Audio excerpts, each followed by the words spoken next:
Chelsea, welcome to the show. I'm so glad that you're here because you have a very powerful message to share that we haven't quite talked about before specifically. You're here today to share a message for college students who might be on the same journey as you in job exploration, landing a new job. Let's give them a little bit of history about you. You graduated 2 years ago, undergrad in public health. You and I met because you took the leadership course with me. And then you worked full time for almost a year, which is wonderful that you were able to find a job and start working right away. But then you did a little exploration, and last year you landed what you consider your dream job. So tell us a little bit, what is that dream job and how has it been for you? I've always, from college, wanted to work in grant writing.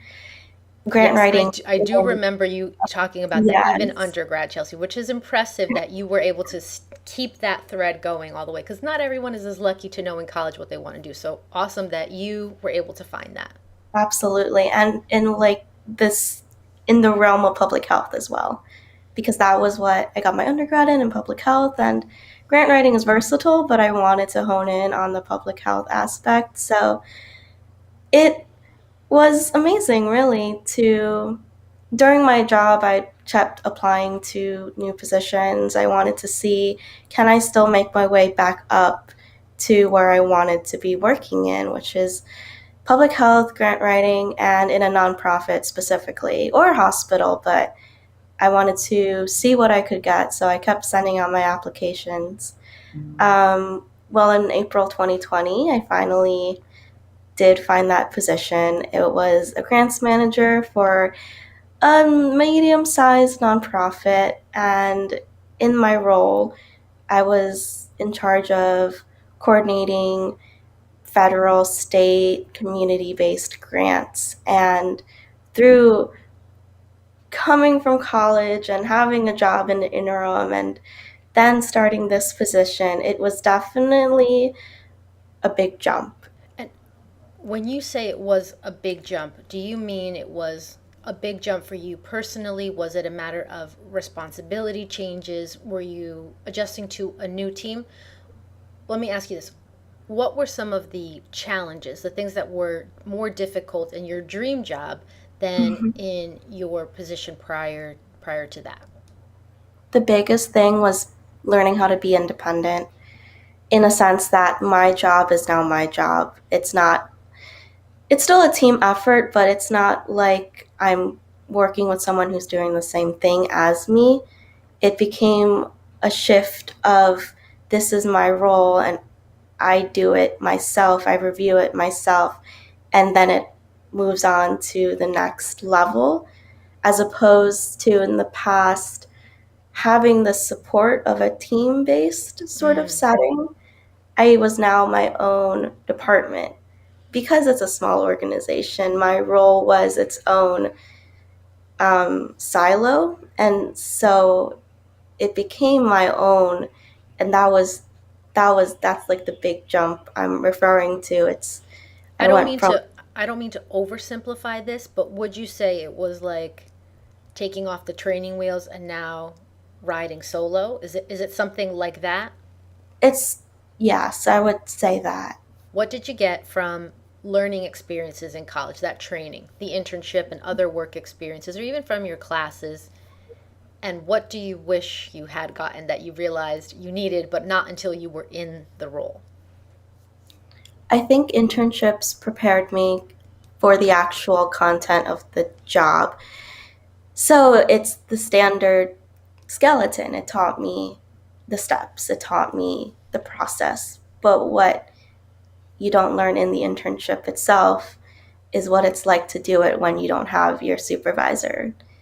At least in my experience, I felt like with my job, learning how to grant write, learning how to find grant opportunities, it's you're being helped, you're being taught while you're doing it because that's the purpose of an internship. You're given independent tasks, but it's very monitored. I think then when you start working, at least in the realm in which I was brought into, I was independent fully. It was work on this, get it submitted, and you're in charge of it. And I did have support where I can ask someone if I'm doing this correctly, if I'm in the right steps, but their role is not to monitor me. I'm now a year into my job. I've cycled through a full year of what my job is supposed to be like, and I'm now confident. And I think that takes time, and you're not necessarily going to know everything, and you just have to be open to keep learning. And but I think an internship provides a good skeleton. I think it's up to you moving forward to in the fill in the rest of that. Absolutely, Chelsea, I agree with you. And to get the visual that's forming in my mind is school, training, internships, experiences before you start working full time do give you a strong structure and that strong base. Like things would fall apart if you didn't have a skeleton. So the Mm-hmm. skeleton is there, but then the next adding the muscles, the tissue, the skin, all of that comes with time and with experience. And you touched on such a key word, which is confidence. And I talk about this with everyone who took the leadership course with me and also the students in my public speaking class. Confidence is huge. But I also feel that confidence comes with experience. And it comes through going through this process of feeling a bit scared, feeling a bit unsure. Like that is a part of this growth process. And also, confidence and fear are not mutually exclusive because confidence comes by doing things even when you are afraid. So it's not like you have confidence when you're not afraid. At least that's how I feel about it, is you get confidence by doing things even when you feel scared. I know we talk about understanding ourselves and our personalities. How do you think your own personality styles, motivations influence the way you approached being in your dream job and moving forward through getting confidence while you were a little bit scared of all your new responsibilities? My personality is nervous. I'd say that. I tend to overthink. I tend to get in my own head. So when I was approaching learning new, just trying to learn this new job, I'd be very direct. I would call my coworkers, I would email my director, I would try to be as concise as possible while still getting all my points across. So I became very good at condensing what I mean, which also lends itself to my writing skills. I'm not a superfluous writer, so I try not to be like that in my communication. I try to be direct. And I think through those experiences, I learned how to ask the right questions, and I learned how to talk with different people, because different people have different leadership styles. They have different answering abilities. I found some people responded better to email, or some people responded better to the phone, because I was working remotely in this time too, so I had to adjust to that as well. What you said is actually great to remember as well, which is we have to adjust to other people. Like, we know ourselves, and I think that is one of the benefits of taking the leadership course or courses like that, where you get to explore your own personality, style, tendency, motivation. And none of that is set in stone because we grow, we develop, we evolve, we adapt. But it's so wonderful to know that about ourselves. But the self awareness piece is only half of it.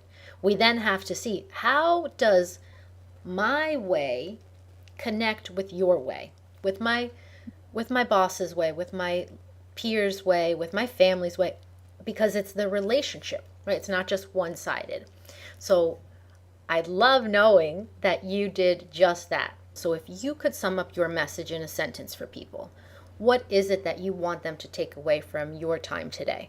Internships in college, they prepare you for what is to come, but there's so much more that you don't expect. And when you graduate, life, like school, is a continuing series of lessons and challenges.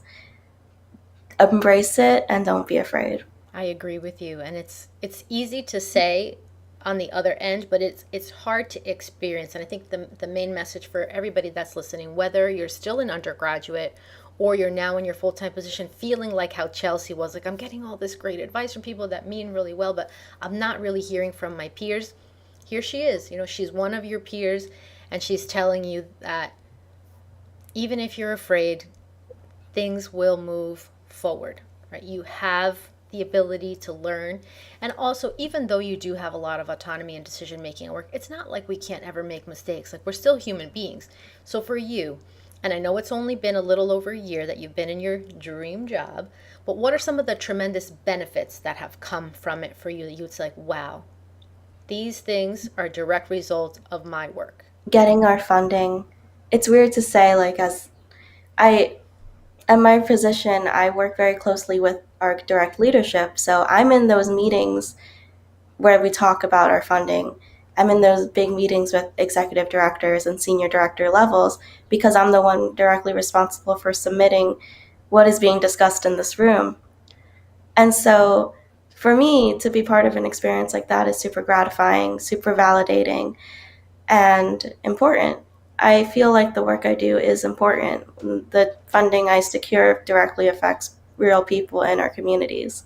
Yeah, super meaningful. And another subject that we talk about in both my classes is this human needs, the level of human needs. And we talk about Maslow's hierarchy, which many people might be familiar, but we also talk about those 6 human needs that Tony Robbins talks about. And I know at the highest level of both of them, and I'm remembering Tony Robbins more than Maslow's, but at the highest level is our need for contribution, to do something and to be giving to something that's bigger than ourselves.